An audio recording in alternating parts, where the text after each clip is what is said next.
Hi guys, welcome back to the Cox Rant. Yep, we've changed the name already from Cooking with Cox. It's fairly clear, well it's clear to me and it'll probably become fairly clear to you over time that this will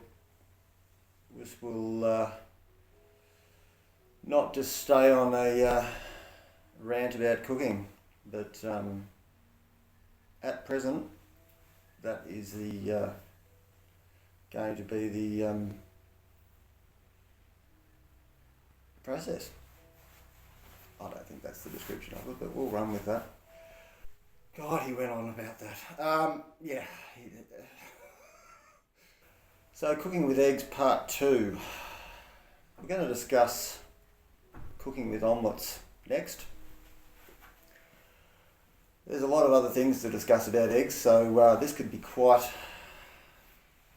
the haul. I mean, we could get up to 5 or 6 parts. My God, you're probably thinking, but that's all right. You'll be right. You'll keep. There might even be one or two useless. There'll definitely be some useless information, but there could be a few useful tips and bits that you might find helpful. So, cooking with omelettes. The most important part about cooking with an omelette, you idiot. The most important part about cooking omelettes, besides the eggs, which I'm sure some people out there would identify with being able to cook an omelette without eggs. We live in that world these days, and it's a very dynamic position to take, and I welcome it. We're going to use eggs though. So the second most important part of when you cook omelettes with eggs is the pan. I'd like to see you cook an omelette without, I suppose you could do it on a flat top, but we're not going to go there. That's a whole other conversation. Is the pan. Now you want a good cast iron pan, a good cast iron round bottom pan, about yay wide, which is what, 220 mil, well seasoned pan. We'll discuss about how to season it in a second. Don't go buy a Teflon piece of shit that's made from aluminium. It looks great for a while, and but eventually, no matter how careful you are with it, and you do have to be careful with it, it will scratch, the surfaces will fall off, and you'll throw it out. More stuff in landfill, and we want to buy things that last. I think it's fair to say that we're moving into a world like that now. We want to move away from a throwaway society. Yeah. So cast iron pan, how to season it. Now, if you have one of those flashy kitchens, you know, the ones that you just look at it and you go, if I cook in there, I'm going to get in so much trouble. If you have one of those kitchens, you're going to want to do this outside. Or have a good exhaust hood. And hopefully if you've got one of those kitchens, you've got one. Generally, it's not the case because we're spending the money on other things, but we won't go there. So, you know, if you've got a little gas burner or one of those barbecues with a wok attachment, or whatever you want to do, camping stove, or if you want to do it in your flash kitchen, go for it. I'm just saying you're going to create some smoke. So you get your get your pan on your hot thing, and get it super hot so it starts to smoke. Now, it shouldn't smoke much because this is a brand new pan and you've given it a good wash. And sometimes you want to throw some salt in it to, I don't know what the fuck it does. They used to show me that at TAFE, and I used to ask so many people what it does, and no one can actually tell me.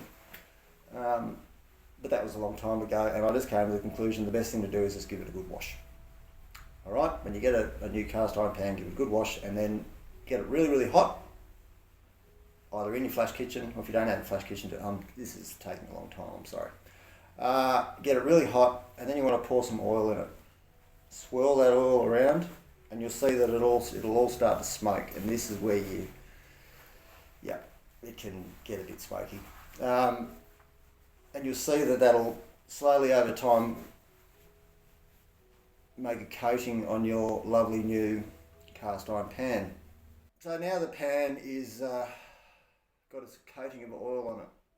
This is the bit that's called seasoning, which I don't know why they call it seasoning. It's not like you put salt and pepper on it. You've basically, we'll call it putting a coat of oil on your pan using high heat and driving off any volatiles and leaving the sticky bit. You're basically leaving the sticky glue bit of the oil, and that's what gives you the non-stickiness. Now, you'll find the first time that you go to cook some eggs in it, it may well still stick, because this coating needs to be pretty robust. And you might find sometimes the best thing you can do is go off and cook some mushrooms and cook a few fried eggs in it first, and get it a bit old. Get it a little bit old. It's one of those things where it being super pretty is not the desired result. I mean, you can clean the bottom of the pan as much as you like if you want to hang it up and show it off in that kitchen we discussed earlier. But eventually you'll get a pan where it's better than a Teflon pan, because you can improve the non-stickiness.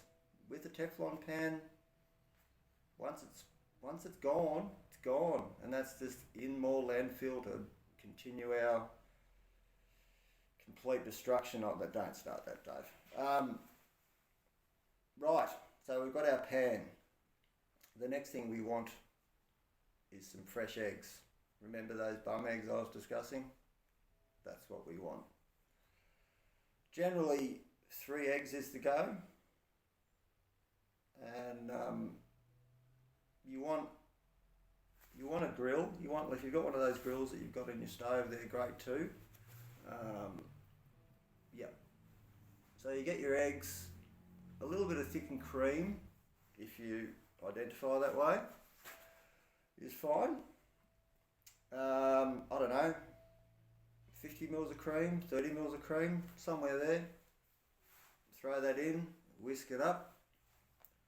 Nice, and give it a good strong whisk, or I use a fork, so we'll call it forking. Forking. Yeah. So fork the eggs until you get some nice bubbles in the eggs, and you'll find that if the eggs are nice and fresh, you'll also get big large bubbles because the protein's nice and strong. So and then put your pan on. Now the other thing you want to do, say if you want to make a ham omelette, you want to chop up some ham and tomato, diced ham, a little bit of parsley, salt and pepper, a little bit of cheese. Just get that all ready. All right.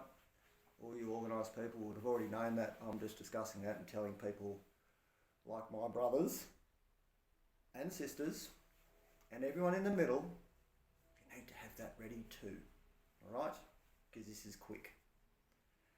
Put your pan on. Now you can do this back in your kitchen, and you may well have done the whole thing in your kitchen because you've got a good hood. That's great. Just don't want to see you anyway.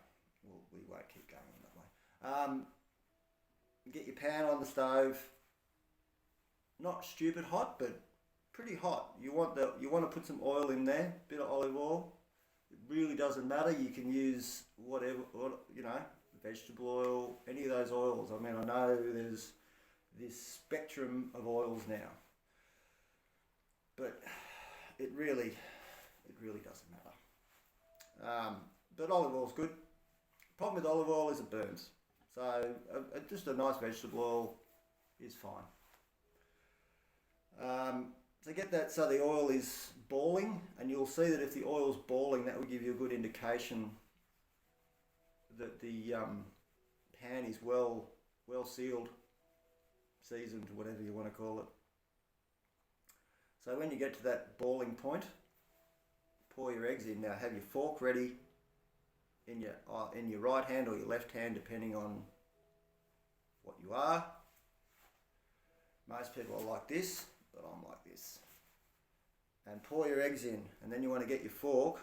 No, I use this hand actually. Fork's in this hand. Pour it in, and you want to be able to see the egg. If the pan's good, the eggs will, as you know, they won't stick anywhere. And you want to just do that really, really quickly. Probably a couple of seconds, and then take it off the heat. Keep doing it, and you'll see that it'll keep cooking, but it won't burn. You don't want any dark browny bits or anything. You just want it all just nicely sort of steaming, really. And then you get it all, and then you get that nice, and just get it so it's good on the pan, but just treat it soft. Then get your ham, your whatever you're putting in it. We're putting in ham, tomato, a little bit of salt and pepper, and your cheese. Whatever cheese you want to use, Parmesan, provolone, Swiss, whatever.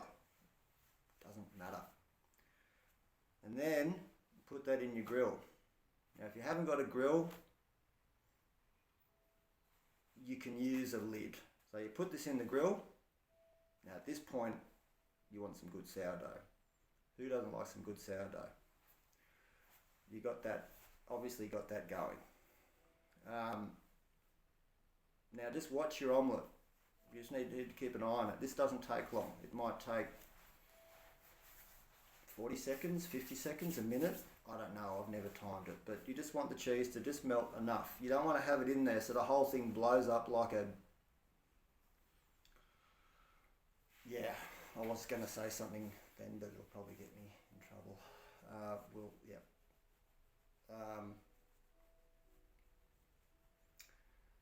we won't go there.